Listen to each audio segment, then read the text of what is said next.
নমস্কার বন্ধুরা, সুকন্যা হোম কিচেনে আপনাদের সবাইকে স্বাগত। আজকে আমি ঘরোয়া চাল দিয়ে একটা রেসিপি আপনাদের সঙ্গে শেয়ার করতে চলেছি। এখানে আমি 100 গ্রাম মতন চাল নিয়েছি। চালটাকে খুব ভালোভাবে ধুয়ে আমি মিক্সার জারে বেটে নিচ্ছি। আপনারা চাইলে এখানে শিলনোড়াতেও বেটে নিতে পারেন। আর আপনাদের বাড়িতে যে কোনো ঘরোয়া চাল থাকলে সেই চাল দিয়ে এই রেসিপি বানানো যায়। তো খুব সুন্দর টেস্টি হয়। এটা বাচ্চাদের টিফিনে আপনারা দিতে পারেন, খুব উপকারী এই খাবারটা। তো আমি দেখুন খুব ভালোভাবে বেটে নিয়েছি। বেটে নিয়ে একটা বাটিতে ঢেলে নিচ্ছি। এই রেসিপিটি খুব সুন্দর খেতেও লাগে এবং স্বাস্থ্যকর, যে কোনো বড় ছোট সবাই খেতে পারে। তো অতি অবশ্যই একবার আপনারা বাড়িতে বানাবেন। ঘরোয়া যে কোনো চাল থাকলেই আপনারা এই রেসিপিটি বানিয়ে নিতে পারেন। তো এখানে আমার পুরো ঢালা হয়ে গেছে। এখানে এবারে আমি কড়াই বসিয়ে দিয়েছি। কড়াই বসিয়ে দিয়ে এখানে 2 চামচ মতন তেল দিয়ে নিলাম। তেল দিয়ে নিয়ে প্রথমে আমি গোটা জিরে, কিছু কাজু বাদাম আর কিছু কিশমিশ এগুলোকে আমি হালকা ভেজে নিচ্ছি। একটু হালকা ব্রাউন কালার হয়ে গেলে এটাকে আমি তুলে নেব। তো এখানে অনেকটাই প্রায় ভাজা হয়ে এসেছে, দেখতেই পাচ্ছেন খুব সুন্দর একটা কালার চলে এসেছে। তখন আমি এগুলোকে পুরো তুলে নিচ্ছি। আমার ভিডিও যদি আপনাদের ভালো লাগে তাহলে লাইক, কমেন্ট, শেয়ার করবেন আর আমার চ্যানেলটিকে সাবস্ক্রাইব করে রাখবেন। তো এখানে আমার পুরো তোলা হয়ে গেছে। এবারে আমি যে চালের বাটাটা রেখেছিলাম সেই বাটাটাতে অল্প পরিমাণে জল দিয়ে নিচ্ছি। জল দিয়ে একটা ব্লেন্ডারের সাহায্যে খুব ভালোভাবে গুলিয়ে নিচ্ছি। এখানে গোলাটা প্রায় হয়ে গেছে।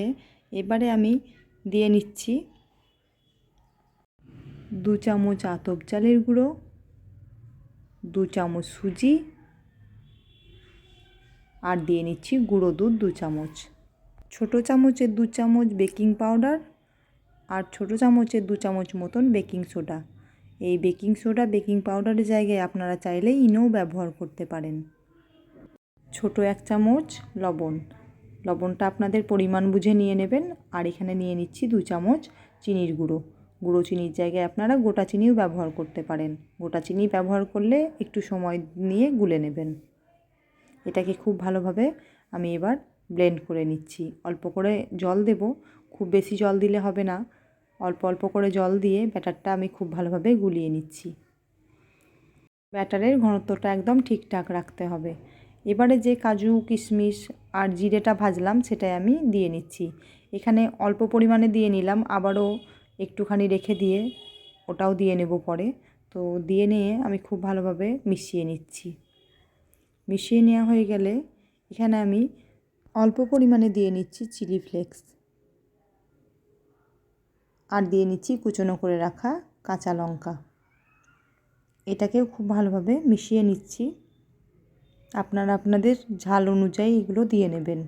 ব্যাটারটা খুব সুন্দরভাবে একদম রেডি হয়ে গেছে।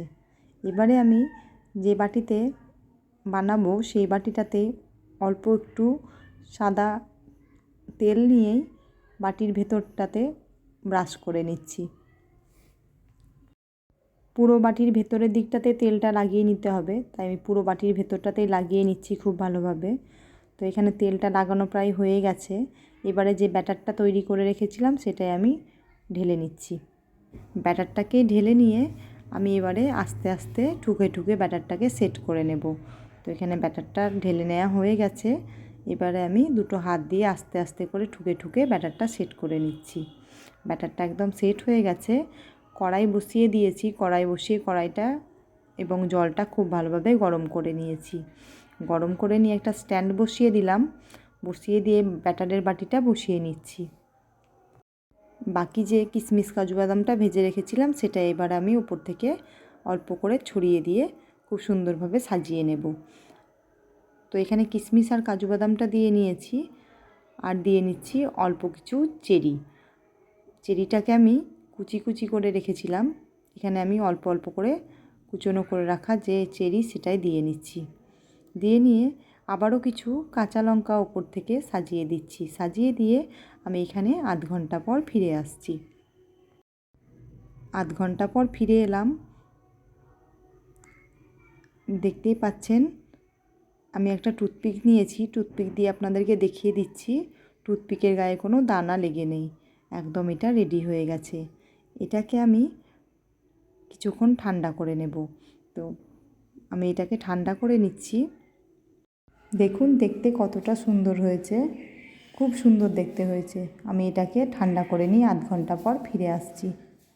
এটা অনেকটাই প্রায় ঠান্ডা হয়ে গেছে। এবারে আমি একটা প্লেট নিয়ে নিচ্ছি, প্লেটটাতে উল্টো করে দিচ্ছি। উল্টো করে দিয়ে বাটিটাকে আমি আলগা আলগা করে হাতে করে বাড়ি মেরে মেরে চাপ দিলে খুব সুন্দরভাবে এটা ছেড়ে চলে আসবে। তো দেখুন খুব সুন্দরভাবে ছেড়ে চলে এসছে। আমি এটাকে সোজা করে নিচ্ছি। দেখতেই পাচ্ছেন কতটা সুন্দর হয়েছে এবং নরমও হয়েছে। আমি এটাকে এবার একটা চাকু দিয়ে আপনাদেরকে কেটে দেখাচ্ছি।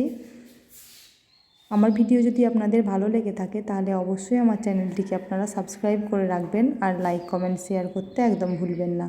তো দেখুন আমি কেটে নিলাম, কেটে নিয়ে আপনাদেরকে দেখাচ্ছি কতটা নরম হয়েছে এবং খুব সুন্দর খেতেও হয়েছে। অবশ্যই একবার বাড়িতে বানানোর অনুরোধ রইল। দেখা হবে আবার নতুন কোনো ভিডিওতে। ততক্ষণে ভালো থাকবেন, সুস্থ থাকবেন। ধন্যবাদ।